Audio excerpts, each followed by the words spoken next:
Hello, everyone, and welcome to Fresh Energy's 2026 EV Outlook webinar. My name is Isaac. I'm going to give people just a minute here to join, but I appreciate everyone that joins on time. That's always really nice. I have opened up the chat, and so feel free to leave your name, where you're joining us from today, and then also comment either the current EV you are driving or the EV you are interested in getting.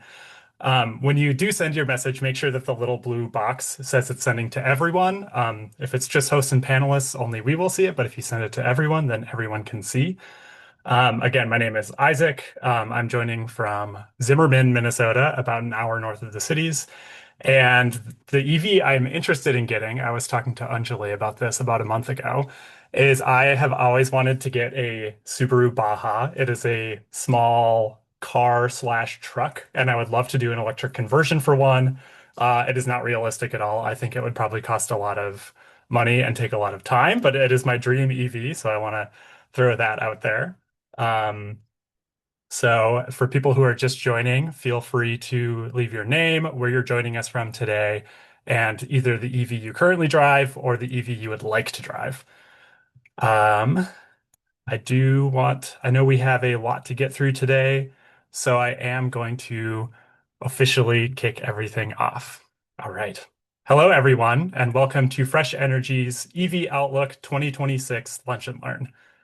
This webinar is hosted by Fresh Energy, and I'm joined today by Anjali Bains and Nick Haeg, my coworkers, as well as Jukka Kukkonen from Shift2 Electric. My name is Isaac Kwam. My pronouns are he, him, and I'm the Director of Communications at Fresh Energy, and I'm very glad to see all of you joining today.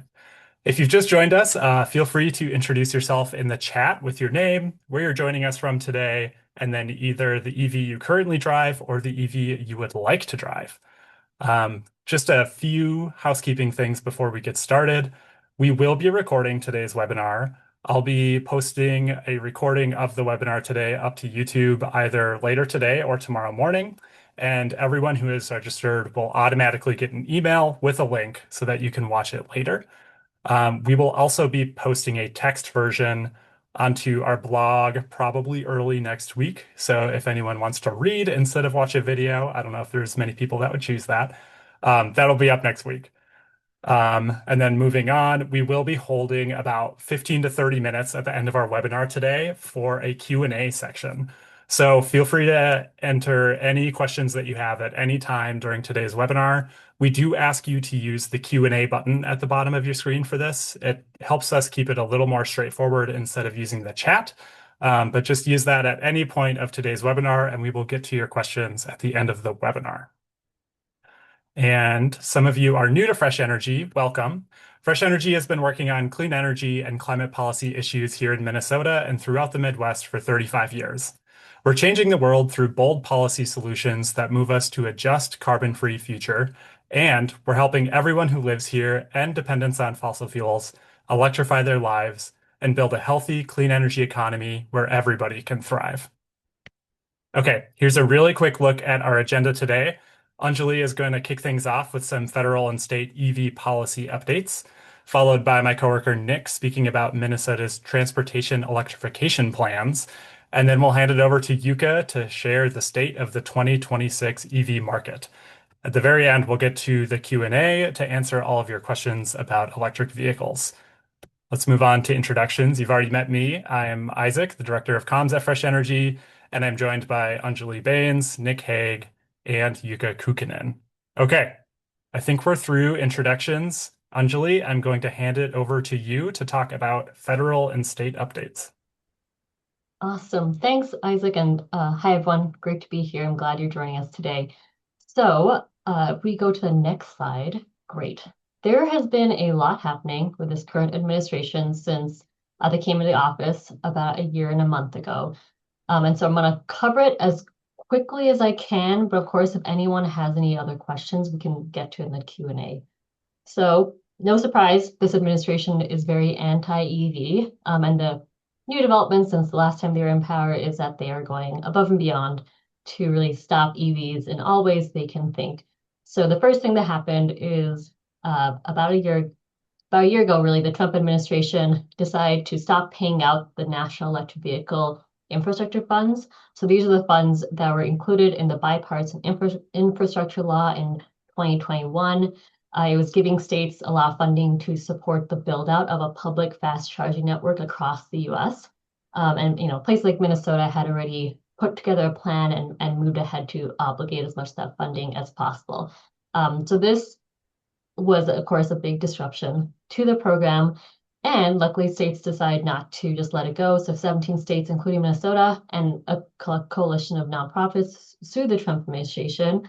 Fast forward to this year, that suit got through the court system to the point that in January of this year, a federal judge directed the U.S. Department of Transportation to stop denying states their already approved national electric vehicle funds and to stop essentially interfering in the program. So that was a big win. We did write a statement about it. It's on our blog if you want to hear more about that history. Of course, nothing is easy in this current environment. So even while that victory was there, a couple weeks later, in the 2026 federal appropriations bill that passed earlier, that included, unfortunately, $500 million of clawbacks from the National Electric Vehicle Infrastructure Funds and about $300 million from the discretionary version of that, which is called the Charging and Fueling Infrastructure Funds. So, NEVI was formula-based, meaning every state got allocated amount, and the Charging Infrastructure Fueling Funds, which were meant to fill in the gaps in charging, both for public fast charging and for level 2 charging, that is something that local entities and governments had to apply for. Here in Minnesota, we had 4 awards from that program, which was MnDOT supporting Greater Minnesota, EV charging, Hennepin County, the Shakopee, Mdewakanton Sioux community, and then Met Council, who's going to use those funding for supporting renters and multifamily residents. The good news is on the NEVI side, the clawbacks were really meant to impact the states who had not chosen to move forward quickly with NEVI. So it's like your states like Alabama who had decided not to obligate their funds. As we understand the advocacy community, it would have been hard for those states to actually use up the funding before NEVI ends in a couple of years. So it's less of an impact than we had originally thought. On the charging and fuel infrastructure side, unfortunately, that $300 million clawback may affect awardees, including the 4 Minnesota awardees. So we are just having to wait and see if that funding is going to flow, what's happening. There's going to be probably legal recourse as well here. So it's a kind of hang tight and wait and see. In addition to that, which happened at Congress, a week later, the Trump administration also decided to move to freeze all charging and fueling infrastructure grants to just 4 blue states. That was California, Illinois, Colorado, and Minnesota. This was very politically motivated. It was pretty clear it's politically motivated, but that's just like another wrench in the current distribution of funding through that discretionary EV charging grant program. So again, a lot happening. We'll have to find out more. And I do think states will be successful in unfreezing the funds. Of course, it just makes it harder, and we're spending resources to do that instead of on actually implementing these programs. So all that happened, and then on top of it, we get this new potential rule on the Buy America waiver for EV chargers that purchase using federal funds. This Buy America waiver is very common across federal funds, and it basically allows federal funding to go to items that cannot be made 100% in the US. It's called the domestic content rule. Currently, the domestic content requirement for chargers is 55%. That was actually increased under the Biden administration when they implemented the National Electric Vehicle Infrastructure Program. And that, paired with a lot of clean energy manufacturing incentives from the Inflation Reduction Program, really helped bring a ton of EV charging manufacturing capacity to the US. About a dozen sites, popped up. So it served its purpose of building more American-made chargers, even if not 100% of the materials were processed and made in the US. They are considering putting that to 100%, which no current chargers in the market would be able to meet. So really, again, be another way to just stop progress on EV charging through public funding. This is luckily open for comment, and we have an action alert open. It is going through Monday afternoon. So if folks want to weigh in and give their version and also learn more about it, they can check that out. I think Isaac will put it into the chat. Next slide.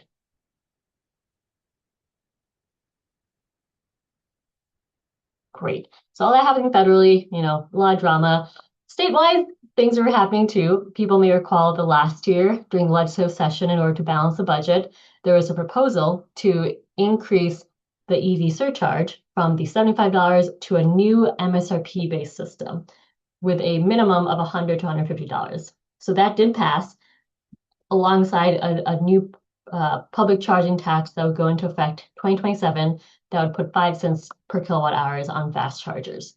Luckily, this year we're getting some pushback from lawmakers, and we have an upcoming bill that's going to be heard in the House Transportation Committee on Monday that we're calling the EV fee fix bill, and it does two things. It reduces that EV surcharge back down to a $100 flat fee, so it's not all the way down to a 75 flat fee, but certainly much better than the current MSRP system.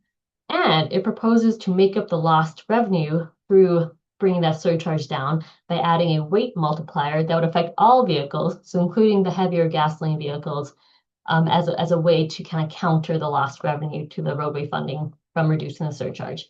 You can see the chart of what they're proposing, which, in our estimation, hopefully with some amendments would mean most electric sedans wouldn't have to pay this additional fee, but it's really the more heavier and more expensive electric crossovers and SUVs and trucks that would have to be paying this, as well as the bigger and heavier gasoline vehicles out there. So that is going to be happening Monday. So next slide.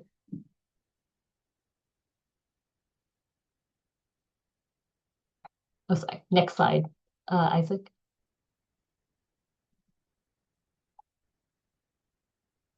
Can you all see the next slide, or is that just me? Oh, I've advanced to the next one. That's strange. Let Oh, me that is weird. see why that is. Well, while you're figuring that out, basically the next slide was just laying out how to submit a comment.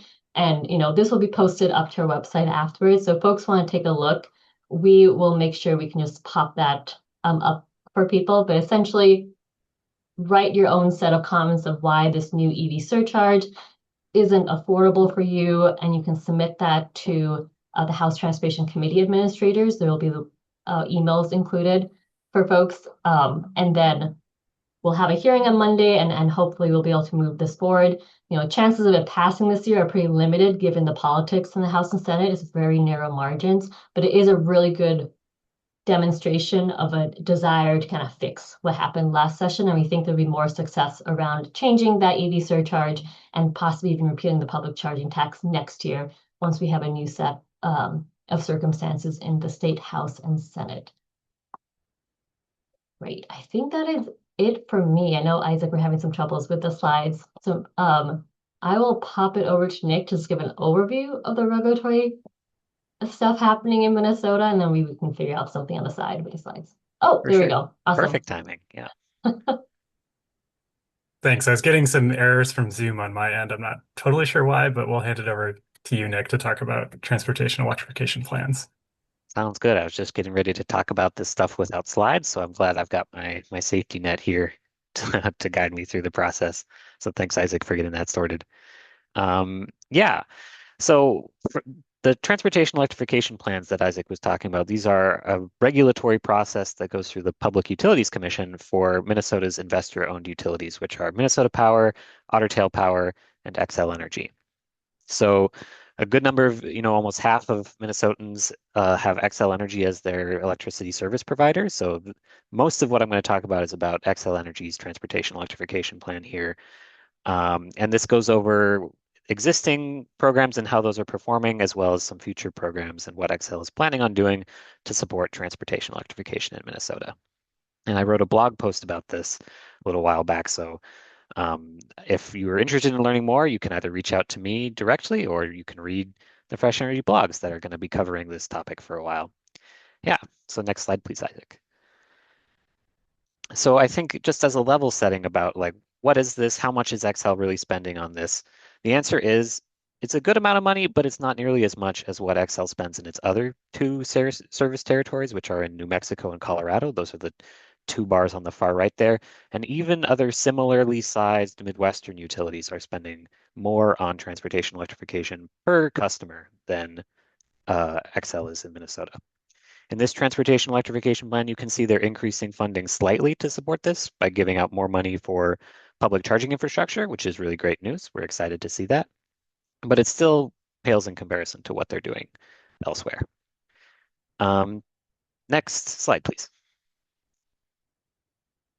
So what is this money getting spent on? I'll go over what some of the existing programs are. Some of you may be familiar with some of them, and then talk about what's changing and what's being proposed as a new program.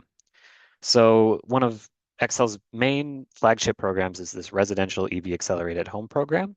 This is a program that's great. It allows you to charge off with discounted off-peak rates without requiring you to install a second service meter. It also provides discounted and subscription options that allow installing a charger to be an easier and cheaper process. One change to this program is that it will now accommodate net metered solar customers. So for those of you who might have solar on your roof or something like that, you're now able to take advantage of both the net metering and the EV accelerated home program, which is really great to see, especially for folks that are really interested in doing the most they can to support our climate and clean electricity. So 3 programs that are being changed are their multi-dwelling unit EV charging pilot, fleet EV service program pilot, and public charging pilot. These 3 programs are kind of being rolled into one simpler program, which is going to provide rebates for installing chargers. Some of their other programs are remaining unchanged. One thing that we're disappointed to see in this program, though, is that Excel is no longer pursuing a vehicle-to-grid demonstration program for electric school buses. So Fresh Energy is encouraging Excel to re-stand up that program and keep learning how to do this kind of innovative, cool stuff with helping vehicles interact with the grid in a beneficial way. Next slide, please. I'll just briefly touch on a little bit more of what's going on in the new programs they're standing up. They're doing advisory services, which is really exciting to see. They're doing an active managed charging program, which is really also great. It will provide a financial incentive for Excel to take over the timing of the charging in your garage a little bit, which allows them to make sure that all EVs don't come onto the system at once, which causes some problems with peaks, and also to make sure that it optimizes the integration of renewable energy into your EV, which is really awesome. We're really excited to see that. They're also providing a lot of rebates for new EV charging stations, which is going to support buses, fleets, multifamily buildings, and public fast charging, which we sorely need here in Minnesota. Next slide, please. One thing that we also don't like that's going on is they're changing the time of use rates that they've been offering through the EV Accelerated Home program.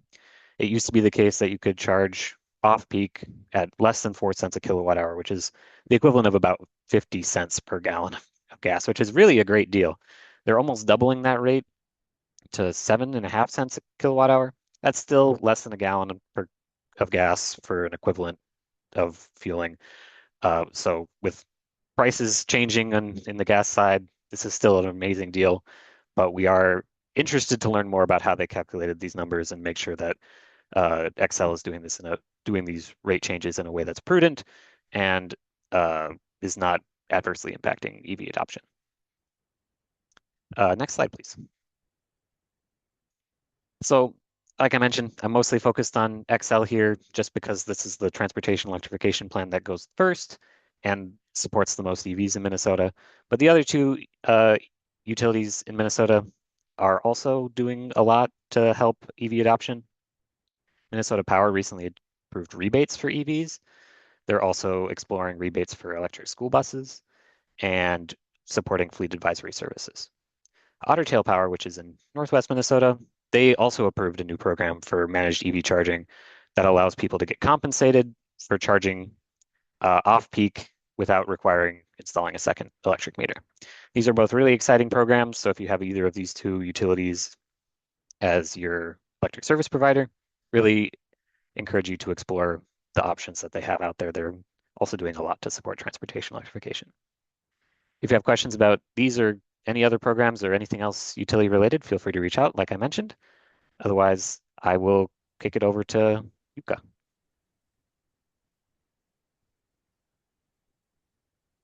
Excellent. I will share my slides here next. So I hope that you can see my slides now, and I hope that they move forward. When I start moving them, Isaac, you're making me a little scared here, so don't do that. think it was a fluke. I can see yours now, so I think you're good to go. Okay. Very, very good. Well, good afternoon, everyone. It's great to be here with you again, talking about EV market. We've done this probably like 5, 6 years now. I don't know, Isaac, do you have a record? But something I like know that. at least 3 or 4 since I've been here, but I think you've been doing it longer. Yeah. Yeah. So, anyways, great to chat today with you all about EV market. I will be kind of providing some perspectives to the market, what I see as important right now. Of course, we can't cover everything that is happening in the EV market. It's so much that is going on, but it has been cool. I mean, since I've been working with this since 2010, so last 16 years, ton of things happen every year, and this year is no different from it. So let's dive into it.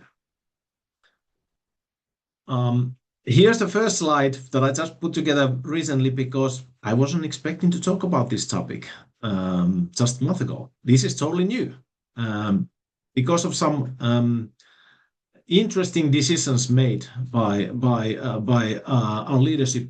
We are in a situation where we actually have a new term called gas price anxiety. Remember, those of you who have worked driven EVs for a longer time, remember that there was a lot of discussion about range anxiety when it comes to EVs, and this was in the era of 10 years ago when the EVs still had like 100 miles of range or so. Nowadays, average new EV mile range is 290 plus miles. So this is not an issue. EV range anxiety is not an issue anymore, same way it used to be 10 years ago. But now it's replaced by gas price anxiety for those who drive still internal combustion engines because of the volatility of the prices of the fossil fuels. So this is real. This is real problem for us overall in the US and around the world. And this also highlights the how EVs are the first and prime opportunity for us to reduce our dependency on fossil fuels that are playing such a big role in everything right now when it comes to all the conflicts and wars that are going on in the world. Fossil fuels are always one key piece of those. And if we could reduce our reliance on that, that would make our world so much safer. So we have now this gas price anxiety. What does that mean? Well, gas prices are up. Surprise, surprise. So are searches for EVs. So there's many more people that are looking to EVs right now. They're like, really, you cannot rely on where the gas prices will be. So I think I should start to look at the options. And the good news is, of course, there are a good number of options nowadays in the market. The car that you see in the picture there, for example, if you're not familiar with that, that is a new Nissan Leaf.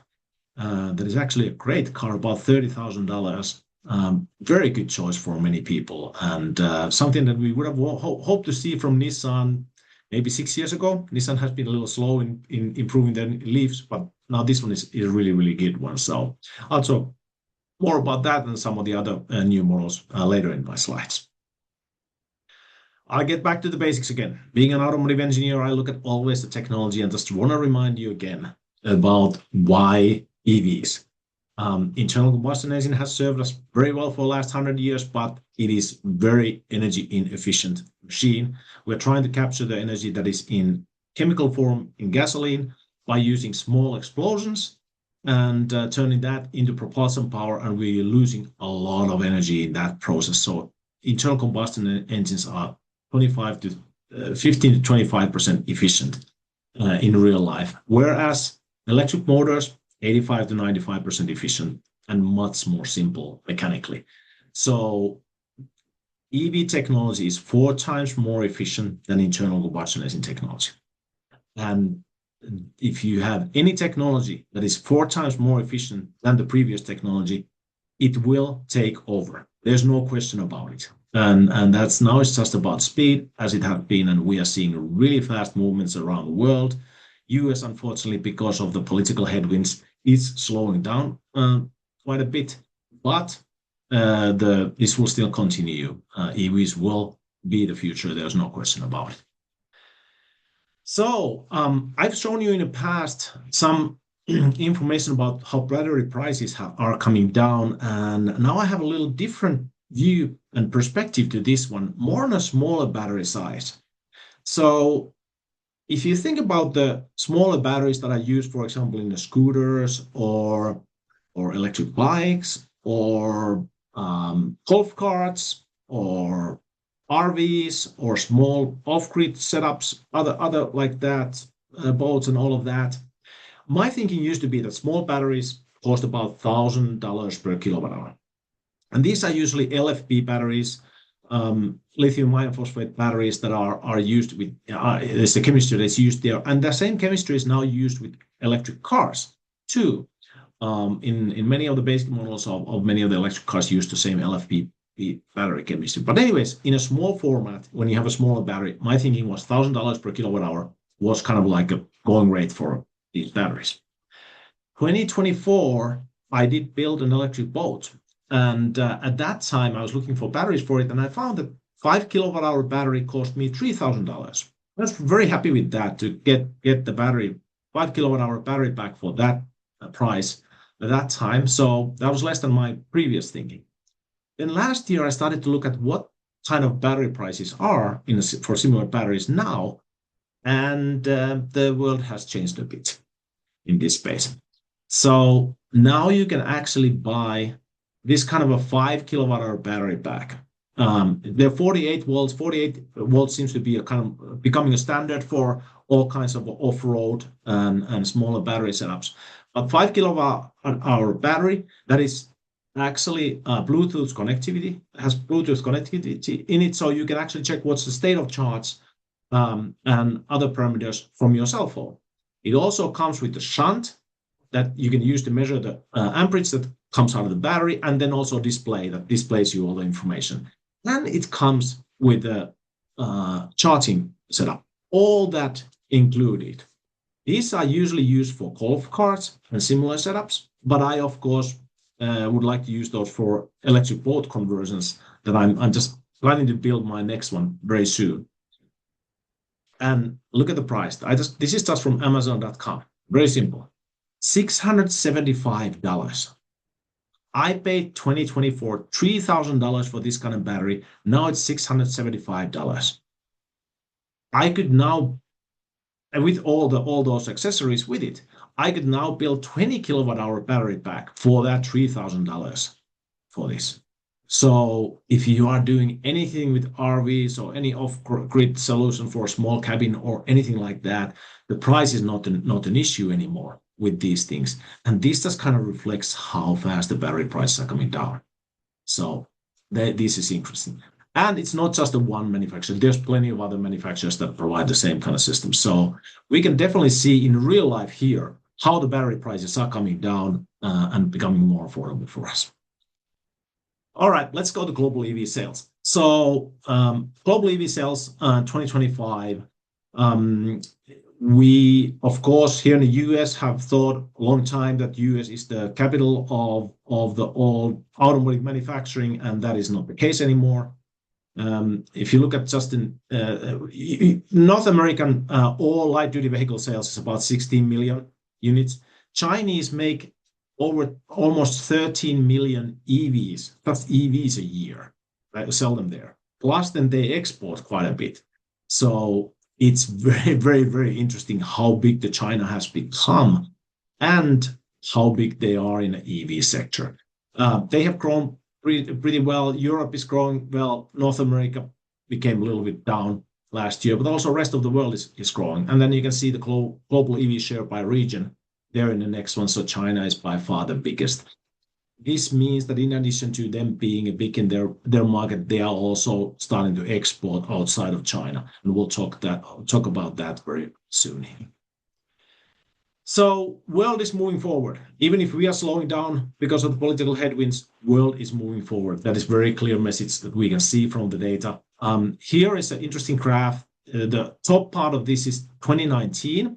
So that shows the size of the circle there shows how volumetrically how big the sales are, and then how far they are to the right means what's the market share, EV market share in that region. And on top one, you can see that most of the entity or most of the countries and regions were there about 2 to 5%. There were just Sweden, Netherlands, Iceland, and Norway that were really had taken off of that in 2019. Then we go down lower and look at what the situation is 2025. You can see how much bigger China is right now in the manufacturing size. Others have grown too. I mean, sales side, US is decent size, but we're stuck in about 10% right now, whereas others have moved much further. Norway's was 98% last month. Interesting thing there, you can see Denmark being just below 70. Last month, they were 82% of vehicles sold in Denmark were EVs. Finland is somewhere around 60%, 50 to 60, somewhere there, same as Sweden and so forth. And they're interesting there, Nepal, Ethiopia. So some of the more developing countries also are moving fast to electrification. So this is very, very, very cool to see. Here's another example of how world is moving forward. Battery electric vehicle sales slowly overtake petrol in the EU. So if you look at the gas vehicle sales there, that's the gray graph there, and you can see the EV sales, especially just the battery electric vehicles, the BEVs, they have now overtaken petrol in EU. That's a very good indication of where things are going, the trend lines there. Here in the US, we're right now at 7.5 million EVs on our roads, which is a decent number. It's definitely a good number already, but we want to climb faster. That's what we want to do. So good news, as we have seen over the years, that EV retention rate is record high. It has been very high and it continues to be so. So JD Power did the 2026 US electric vehicle experience ownership study at the end of last year, and they included 5,741 owners of 25 and 26 model year battery electric vehicles and plug-in hybrid vehicles there. And the other results, so nearly all owners of new BEVs, 96%, say they would consider purchasing or leasing another BEV for their next vehicle. So the thing that we have already seen before, when you start driving electric, you're not going back. Battery electric vehicle owner satisfaction was the highest since they have started to do these studies. And interesting thing is that public charging satisfaction jumps year over year in this study. And I'll talk more about the public charging very soon here. And battery electric vehicles outperform plug-in hybrids in overall satisfaction.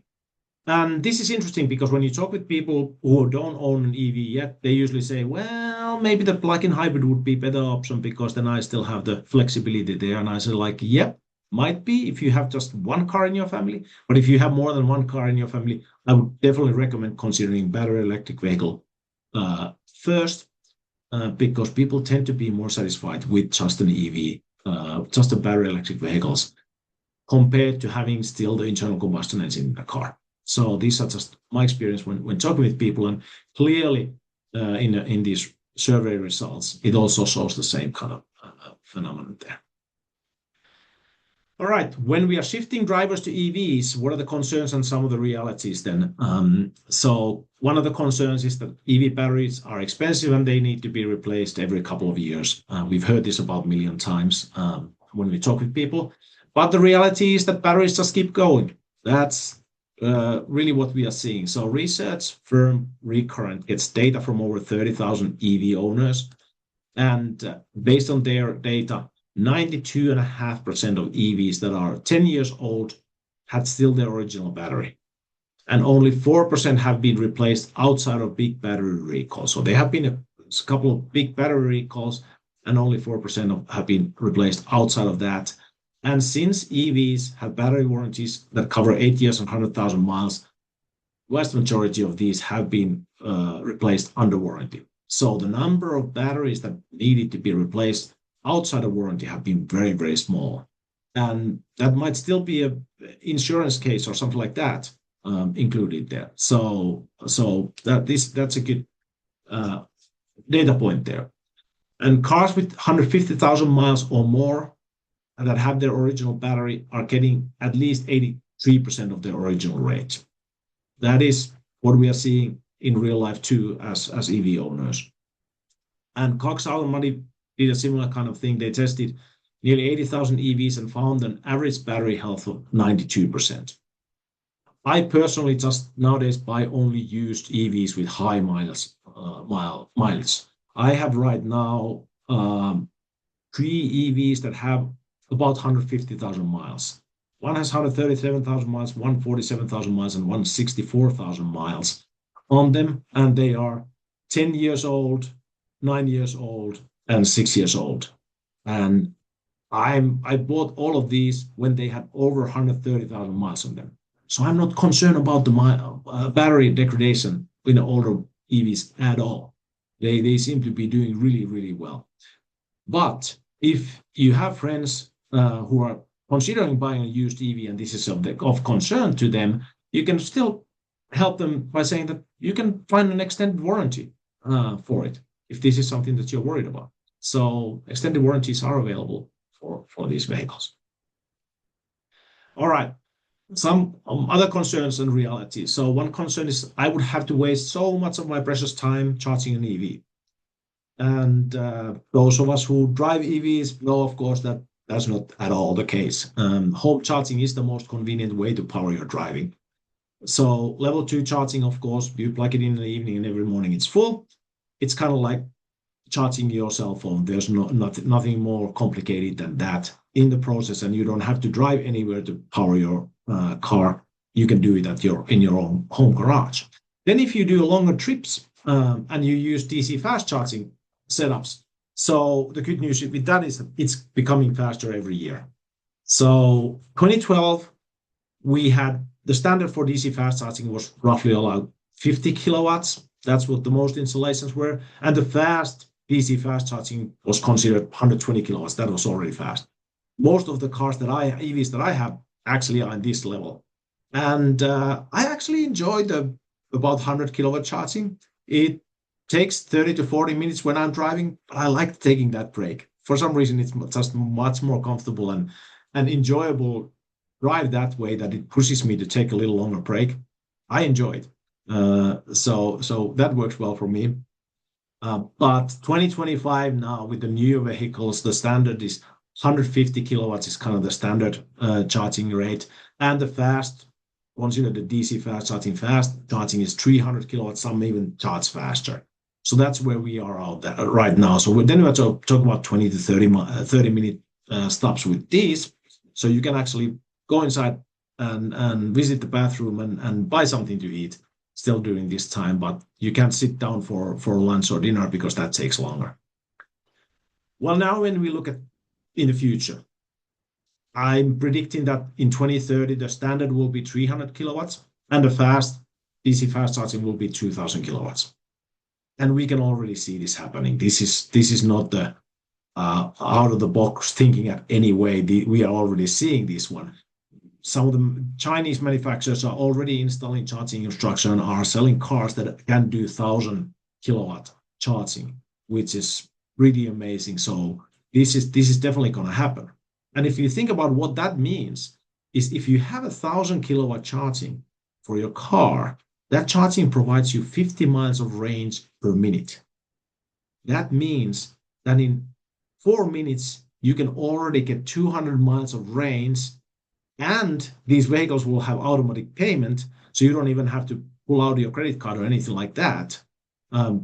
Tesla has had this since 2012, so already last 14 years, and others will follow. So at 2030, we definitely will have automatic payment and very fast charging speeds for new EVs. So it's not going to be an issue at all at that point. So that's where we're going. It's very interesting to see. I will miss, if I will buy a new one, I will miss the longer charging stuff because I enjoy them, but I might be a minority there. Most of the people probably just want to do it fast. All right. Shifting drivers to EVs, concerns and reality continues here. one of the concerns is that there aren't enough DC fast chargers for long trips. And the good news is that public fast charging network keeps growing with record number of installations every year. Parent is a company that follows this market very closely, and they have just provided their State of US fast charging industry report for last year. And 2025, we saw record deployment of DC fast charging ports, over 18,000 DC fast charging new ports deployed in 2025. And new DC fast charging port deployments increased by 30% year over year last year. And why that is? Utilization rates keep climbing. There are more drivers, more people are using them for EVs for longer trips because they have a longer range. So entities that are providing this DC fast charging infrastructure are seeing much better utilization, which means that they can actually start to make money with this, and that means that they can start to install more charging infrastructure. That's what's happening right now. And this is kind of interesting because, as we heard from Anjali telling about NEVI funding not being available, and people might start to think that, well, there won't be too many installations maybe because of that, but the NEVI money is such a small portion of the whole thing. Federally funded projects are just so small projects of everything. It's the Electrify Americas, IONAS, EVgo's, and many of the other commercial entities that are installing this charging infrastructure. So that's what's happening right now.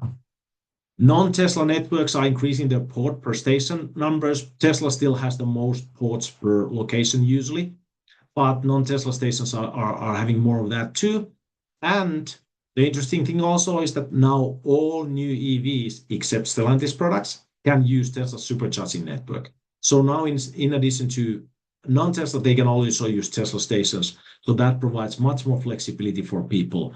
Stellantis is a corporate. Stellantis Corporation has Fiat, Jeep, Alfa Romeo, Chrysler, Dodge, Ram, and plenty of other mixed models in Europe.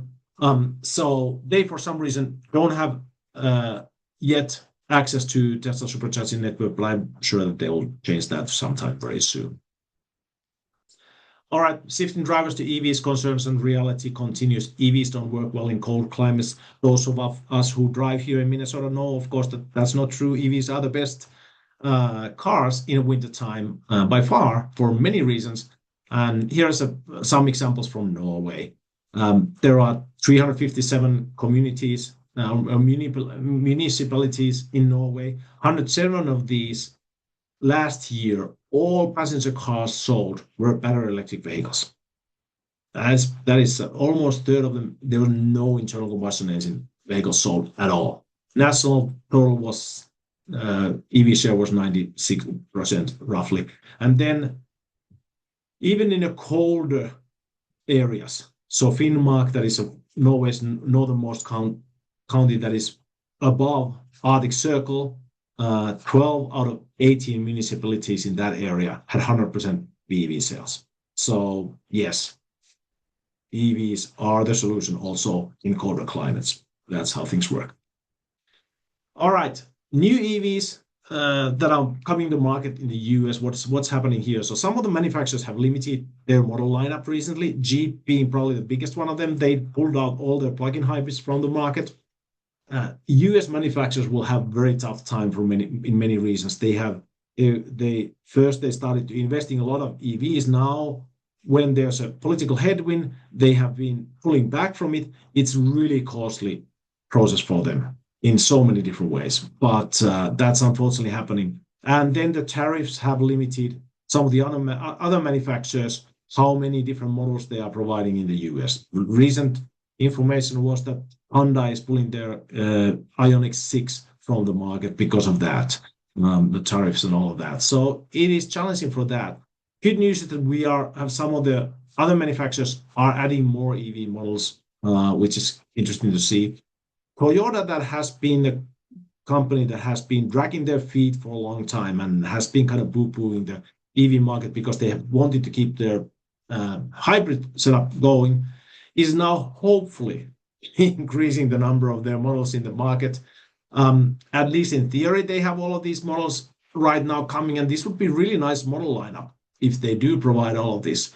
But I just went to look at the availability right now, and availability of Prius plug-in hybrids and BZs are pretty good. The rest of them are not there yet, but I'm sure they will be very good cars, and I hope that Toyota will actually increase the number of the vehicles that are out there available for people to buy, because if they just have them in theory, that doesn't help anyone. But very interesting products, especially the BZ Woodland there with the station wagon. I love myself for some station wagons, so that's an interesting model in that way. Nissan, as I mentioned, last year started to sell their new Leaf, which has now bigger battery, faster charging, and great car. Again, starting price for under 30. That's a really great product in the market. Chevy is bringing their Bolt back. Right now, they have just started to sell it. There should be decent availability very soon of it. The only challenge is that they are going to be planning to sell this only for a year. I truly don't understand why Chevy is doing that, because this has been great car. People really like it. Excellent for everyday driving all around the town. So would love to see it continue further.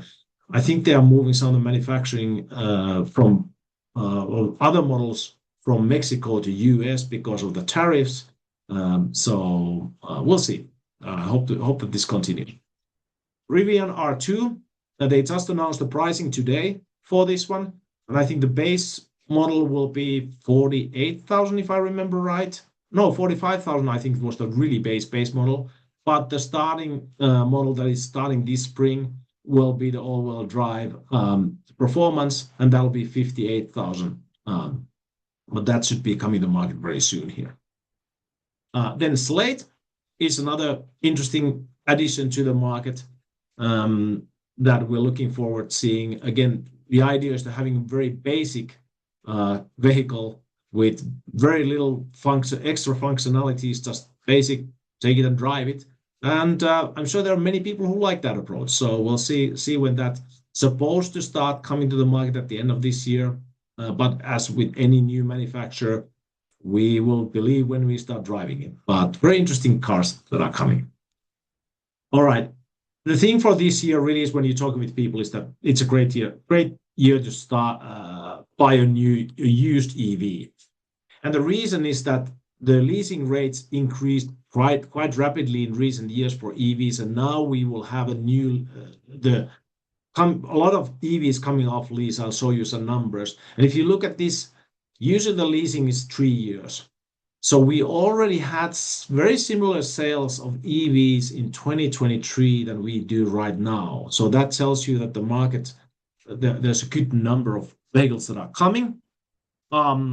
You can see the lease penetration of retail sales on EV side started to climb very rapidly in the beginning of 2023 when they announced that the IRA tax credits are available for all makes and manufacturers without any limitations as long as they're leased.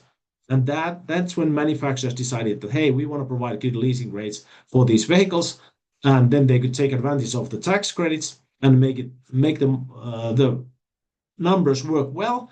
And that's when the leasing rates started to rise on EVs. And leasing rates, I think the average leasing rates at the end of last year was close to 60%, somewhere between 50 and 60%. And some makes and models, it was much higher. So a ton of EVs were leased, and now we are starting to see those lease returns come back. So we can see the increase on general of off-lease vehicles that are coming to the market here. Graph, the current driver is expecting the graph to look like something like this, and a good portion of those will be EVs. Here's the percentage that we are expecting to see as EVs based on their numbers. So ton of great, relatively new EVs coming to the market. And again, since there are still concerns for many buyers, you might be able to pick up really good deals on the market, especially those EVs that have little longer range, more miles on them. Then a couple of next developments in the EV market, what I'm expecting to see. So incremental improvements and economies of scale keep lowering battery prices. We already seen this, and this continues to happen. I still don't believe in any breakthrough battery things anytime soon before I can drive. So I don't follow the market from that perspective. But the battery prices keep coming down because of the incremental improvements and economies of scale. That's what happens, and that continues to happen. EVs are already better than internal combustion engines, but ongoing technological development keep making EVs even better.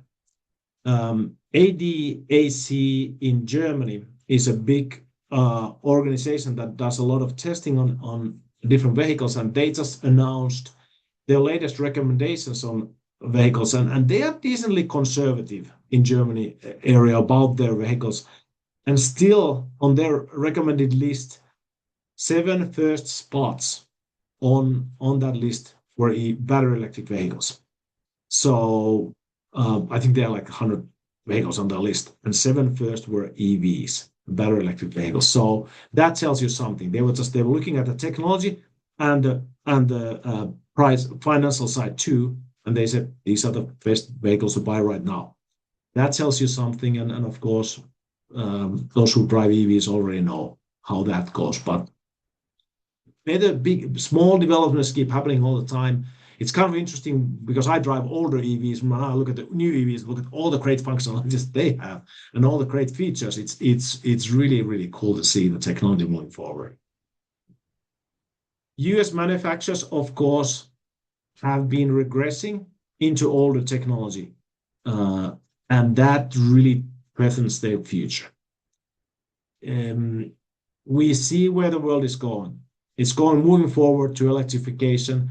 So if you ask me, the dumbest move that we can make is to go backwards and just rely more on oil and go back to old internal combustion engine technology. Sooner or later, we might be the only entity or only market that actually wants that. So manufacturers are right now kind of playing this game and trying to see how things go. But it might be that in the future, there'll be just the US manufacturers will be just niche producers of big SUVs and pickup trucks that are energy inefficient, and no one outside of the US will want to buy those. And that's not going to be very good for us. So really sad to see this there, but US manufacturers will face hard times in the future because of these developments. And what will definitely bring the pain to US manufacturers is the Chinese competition. Right now, China is such a development powerhouse that they develop automotive technology faster than anyone else. And they are doing an excellent job with it, I have to say. When we drove the first Chinese made electric cars here in the US, I think it was 2013 when we had an opportunity to test drive BYD E6. That was the first one there. That was a horrible car. It was just tractor. I was like, it was the worst car that I've ever driven, personally. I was just laughing how horrible it was. Nowadays, totally different ballgame. When you read Chinese manufacturers are already getting a huge stronghold in European market. And there, when you read there what automotive reporters are saying there, they look at some of the cars, say like, this is actually the thing that comes up first is the luxury. These are just really well made. These have no issues with any panel caps. These are just extremely good. They are better built than many European manufacturers' products. And that is just amazing, the development that has happened there. So when they come, the Chinese competition is now coming to Canada already. It has established already in Mexico. It's just a matter of time when we start to see them in the US for sure. And at that time, people are like, okay, if I can get a cheaper vehicle, surprise, surprise, there'll be many people who will be like, why don't I just get this one? And we will start to see Chinese competition coming here, and it'll have very big impact, and unfortunately not a good impact for US manufacturers in the long run. So that's my couple of things about the developments that I'm expecting seeing EV market. One thing that I have to say always is that EV owners are the most valuable players in this whole thing. We already start to have a critical mass when we hit the 10% of the market share. That means that we have now 7.5 million EV owners in the US. If we keep on sharing our experience in helping our friends and relatives and co-workers to figure out what kind of EV might work for them, we keep this market moving forward. And right now, I hope that some of the perspectives that I shared with you today in this one will help you in that process when you talk with everyone about it, because great opportunities to get really excellent EVs in the market. Time for Q&A. So, Isaac, you want to run this portion for us? If you have some questions there, let's dive into that. That sounds great. Thanks, Jukka. I feel like you do this every year, and every year you talk about how great EVs are, and then also you share these updates about how much better they're getting. I hadn't heard about how much better fast chargers have gotten and are expected to get, so that was really fun for me Yeah, to it is hear. it is interesting to kind of like, and I don't even think, but I was like, yeah, actually, that's how it's going. That's where we are now. But since I drive older ones, I'm like, I enjoy the longest stops, but it's not going to be the standard in the future for us. We'll get into the Q&A now, so feel free to use the Q&A button to submit your questions if you haven't yet. And as people are submitting their questions, I am going to give a really quick plug. You can stay connected with Fresh Energy by visiting our website, fresh-energy.org/subscribe, to stay up to date with our many events on our calendar, as well as our important work decarbonizing Minnesota. And if you visit there and sign up for our newsletter, you will also be notified of all of our action alerts. So you can scan the QR code that's on your screen now to visit our latest action alert about stopping the US Department of Transportation from blocking EV charging funding. And you can always find these action alerts on our website by clicking Take Action on the top menu bar of our website. But again, subscribing is definitely the easiest way that folks can stay up to date with everything Fresh Energy. With that, I'm going to switch us over to the Q&A session. And we had a few in the Q&A, and we have quite a few pre-submitted questions as well. I'm going to kick things off with maybe this is a biased question, or I'm curious to see what folks' answers are.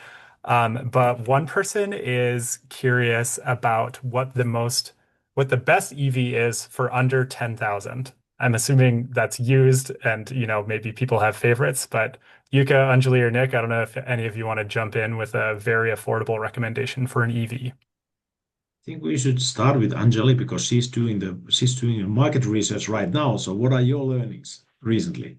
Yes, I know who the person who asked this question, so I think we're in the same boat.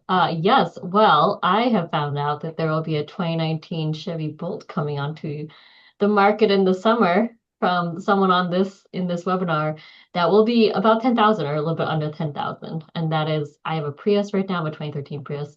And so I'm excited because that seems like I could sell my Prius and then be able to buy this because I'm considering going electric too this summer. So great question. I would say it seems like the 2019 Chevy Bolt's a really good option. Chevy Bolt did go through a redesign and now they look bigger. So I think if you like the old design, this is a great opportunity to kind of get the more affordable. And I think like 2017, 2018 Nissan Leafs are also in that bucket. But I'm preferential to the 2019 Bolt because I actually like the design of them looking smaller. So it is a very, yeah, I'm excited to make that a serious consideration.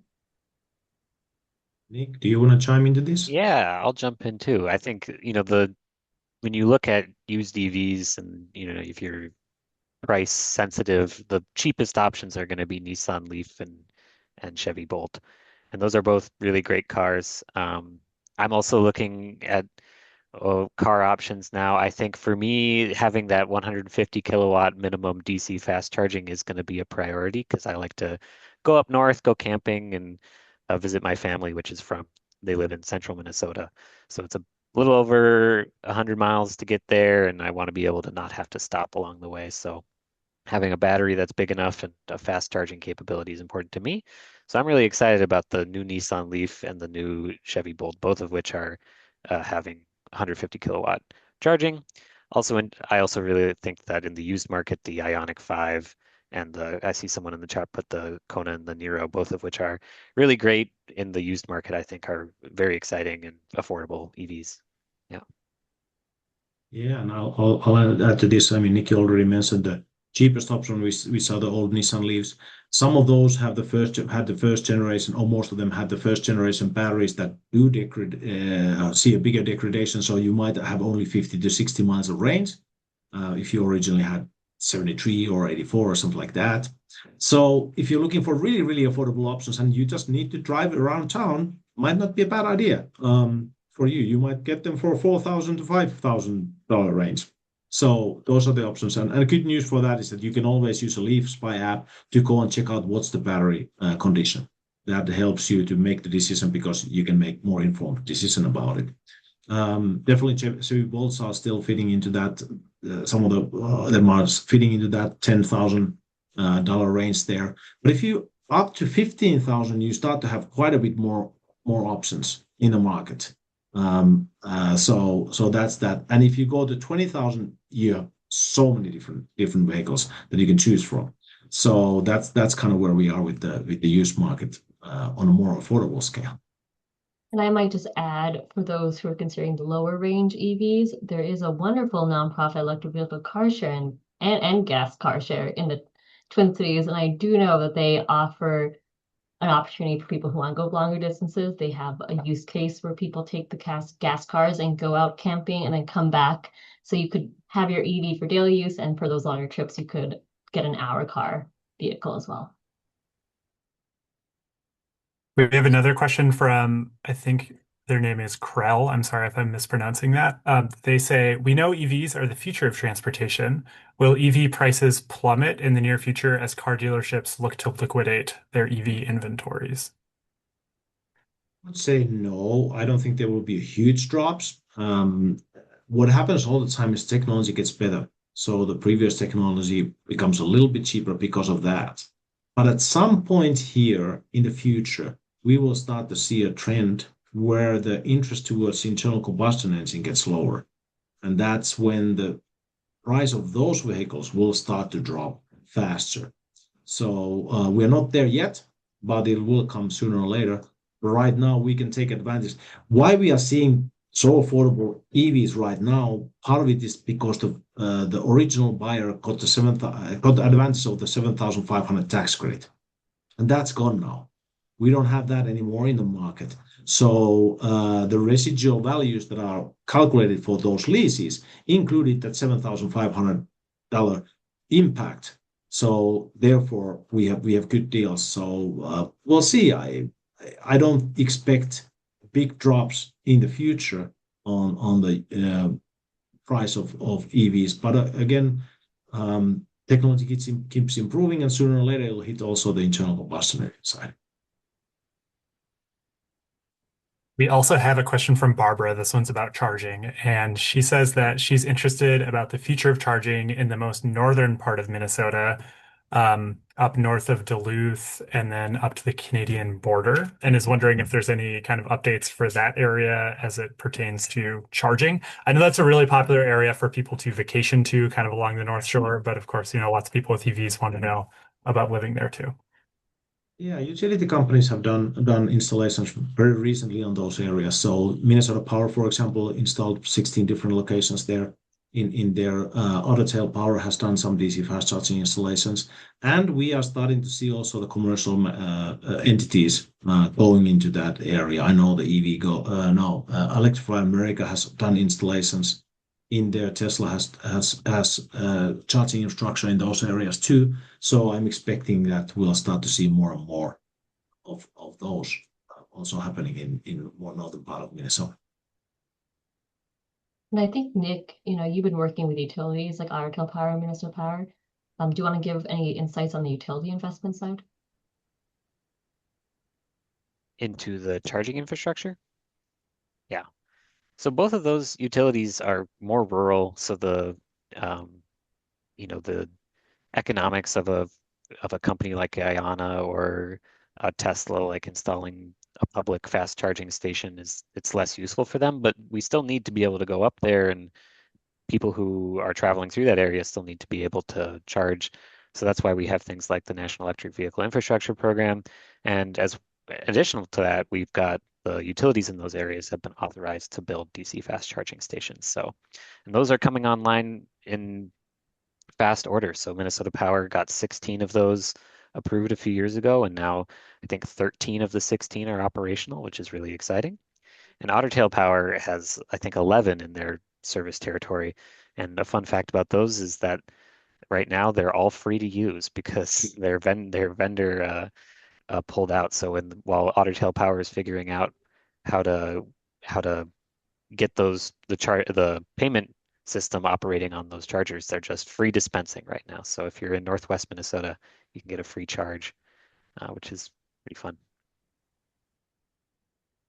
All right, we have a question from Mark. He says that his local state senator often spreads inaccurate information about clean energy, and he's wondering how he can speak to his lawmaker about the benefits of clean energy to our economy.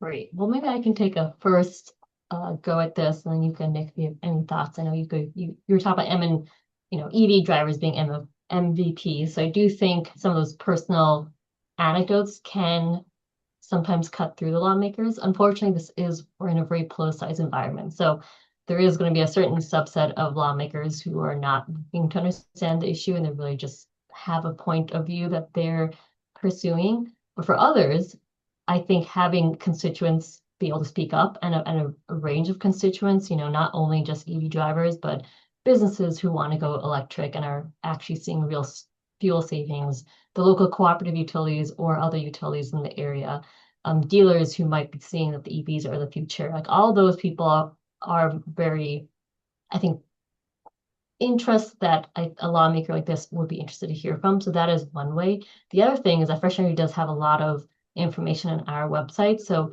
if you look for blogs about EVs, that can help give you the kind of baseline message or understanding. And we are working on a couple of EVs that are going to be helpful too. One will be about oil and gas subsidies. So really being able to tell people like, hey, even though the message you often hear that EVs get subsidies, let's actually break down how the gasoline and gas vehicles have been getting subsidies, because it's quite a lot of money. So I think that'll be helpful for people to be able to reframe what we mean by public funding for EVs.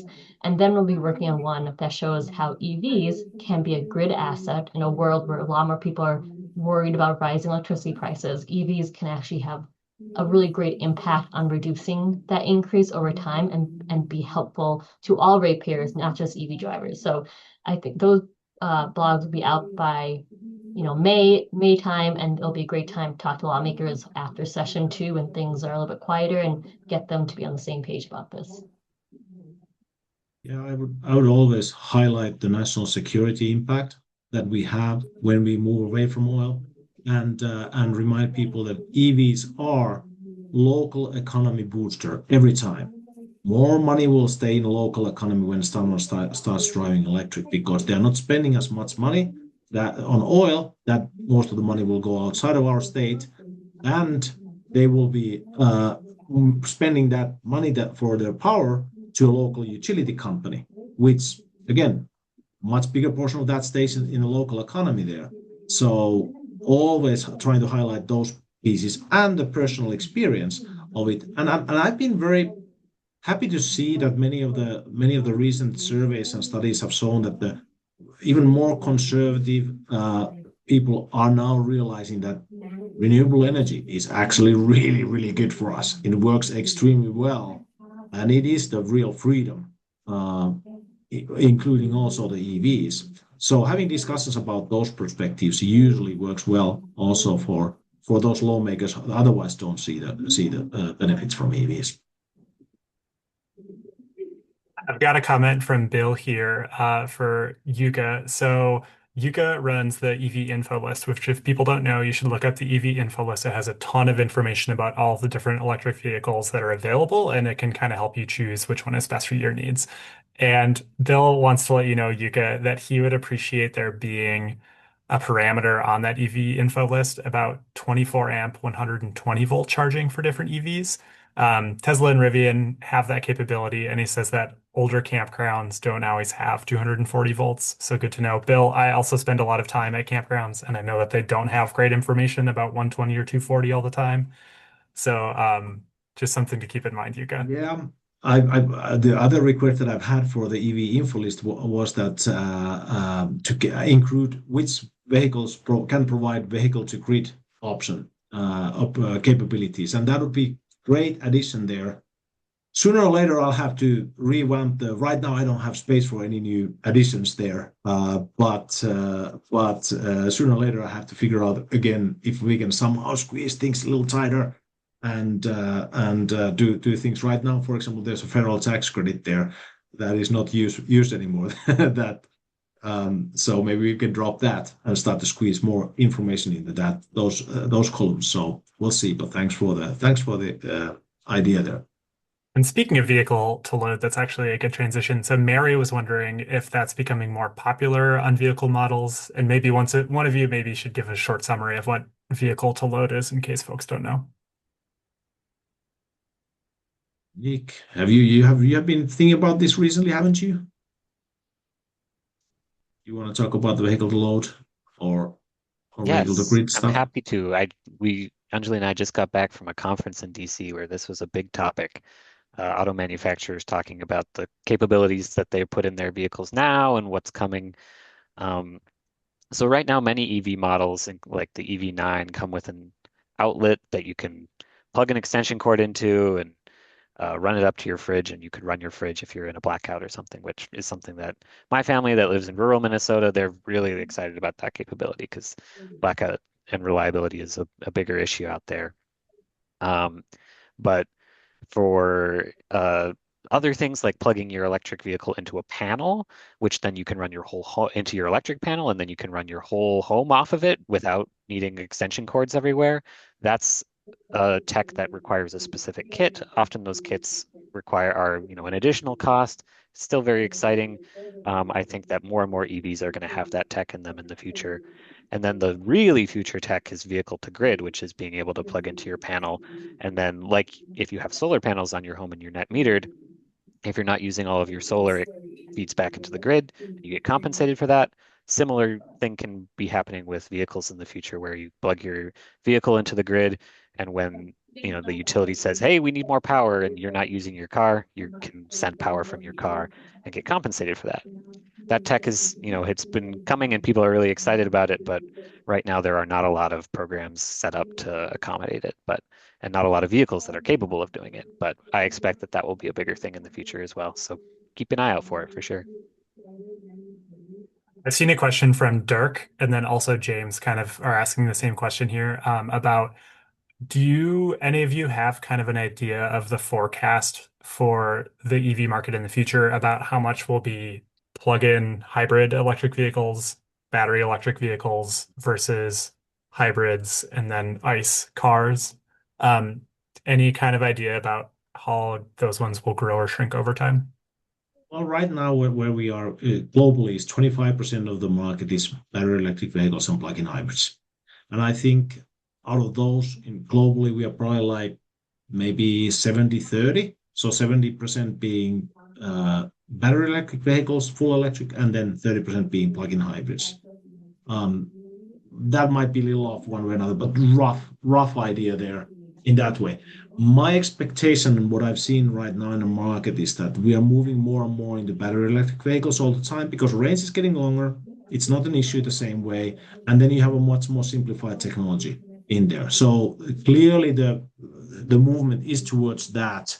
And in many countries, it's very clear, like in Norway, where they, of course, have the longest experience on this, there the plug-in hybrids are maybe just a couple percentage of the whole thing. So they are much bigger portion is battery electric vehicles. In US right now, there has been quite a bit of discussion about if battery electric plug-in hybrids will have a bigger role in the future, and there seems to be some interest towards that. But manufacturers have not moved the same way as the discussion has. They are realizing that it's so much more expensive technology always to deploy that I don't think that the plug-in hybrids will still continue to make a bigger thing. It will be the battery electric vehicles which will be increase their market share all the time. That's how I see the market going. Perfect. I have a question from Stu about HF 3430 for Anjali, just asking to kind of go over it quickly. If folks recall, the screen share was not working during this time. Wow, so that's actually a great, thanks, Stu. Maybe Anjali, you could give a quick overview of 3430 now that the slide is working. Great. Oh, thanks, Isaac. That's a great, glad you're able to do this. If you also want to go, so these are instructions how to submit a comment. If you want to go back one slide, that is also a summary of what the bill itself has, if folks want to look at it. I know it is reading edited legislation is confusing. So this really lays out what it's doing. It's changing that EV surcharge, which is right now based in part on a calculation involving the MSRP and depreciation table, just down to $100 flat fee. So you'll see in that link I shared that it's just crossing out a lot of language and putting back this $100 flat fee. And it's adding a weight multiplier, which essentially is doing what the chart here is showing. And again, we do expect a couple amendments, which is that instead of using the gross vehicle weight rating, which is a higher like maximum load that a vehicle can safely operate at, we recommend using curb weight, which is the weight of a vehicle without a passenger, and that's primarily to make sure that those more affordable electric sedans have a little more buffer to make sure they're not getting the extra weight fee. And we also think there may be a repeal of the public charging tax included as an amendment on Monday as well. So if you want to talk about repealing the public charging tax and concerns around the public charging tax, again, that'd be 5 cents per kilowatt hour coming in 2027. I think that's a good topic to include in your letter. And then if you want to send me an email, my email's on the website. Feel free to, and I can also send you these slides and be happy to talk more as well. Thanks, Anjali. And I think that's a good one to close on to. We are at time, so I want to be respectful of folks' time. But if you have any questions that we didn't get to, all four of us are on the Fresh Energy website. If you go to our team webpage, you can see our emails to get in contact with all of us. But with that, we are officially at time, so I want to close today's webinar. I want to thank Jukka, Nick, and Anjali for leading us through all things EVs today. I will be sending an email to all registrants either later today or perhaps tomorrow morning with a link to today's recording, and we'll be sharing it on our YouTube channel as well as the Fresh Energy blog. Thank you so much for joining us and have a great rest of your day.